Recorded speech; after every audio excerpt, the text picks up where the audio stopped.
Баршаңызға сәлем, сіздермен бірге Мадина.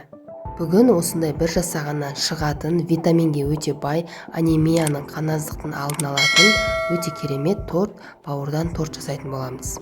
Рецепт өте қарапайым, бір жасағаннан шығады. Дәл осындай видеодағыдай етіп жасасаңыздар болғаны. Алдымен өзімізге керек бауырды жақсылап осылай турап, сосын блендерге салып езіп аламын. Егер сізде блендер болмайтын болса, мясорубканы жәрдемімен ақ бауырды езіп алуымызға болады.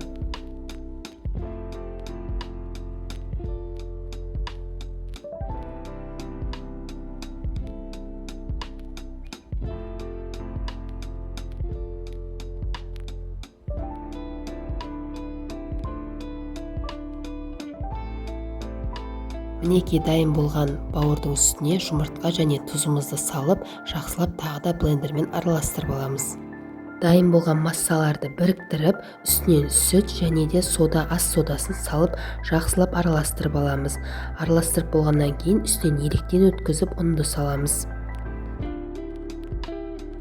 Мінекей мен ұнды осылай екі бөлікке бөліп жақсылап араластырдым. Арасында комок болып қалып кетпеу керек. Жақсылап араласу керек бауыр мен ұндарымыз.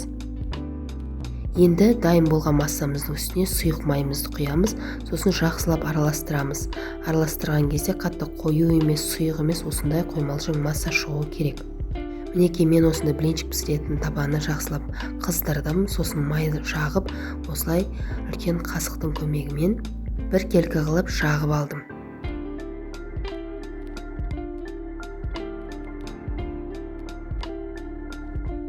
Мінекей осылай бір келкі қылып жағып болғаннан кейін бір 3-4 минут болады. Сол кезде бетінде осылай тесіктер пайда болады. Сол кезде екінші жағына аударамыз. Бірақ бізде екінші жағы уже тезірек пісетін болады. Мінекей әлі дайын болмады.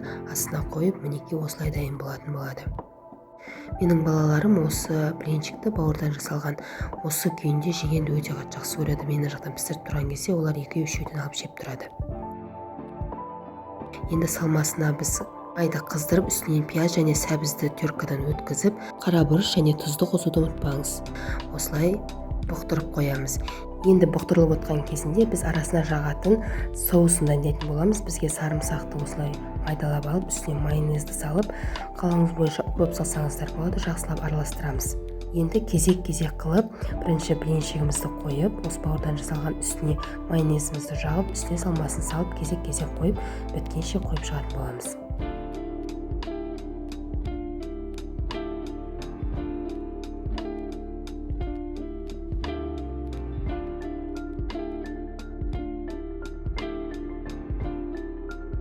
Енді сәндеу үшін пісірілген жұмыртқаны терканың ең майда көзінен өткізіп аламыз. Мінекей менің бауырдан жасалған тортым дайын, өте дәмді, аппетитті ашады, тем более ішінде чеснок болғаннан кейін вообще күшті шықты. Сіздер де міндетті түрде жасаңыздар. Видеоны соңына дейін көргендеріңізге рахмет. Сіздермен бірге болған Мадина. Менің YouTube каналыма тіркеліп, менімен бірге отбасыңызға дәмді ас пен қуаныш сыйлаңыз.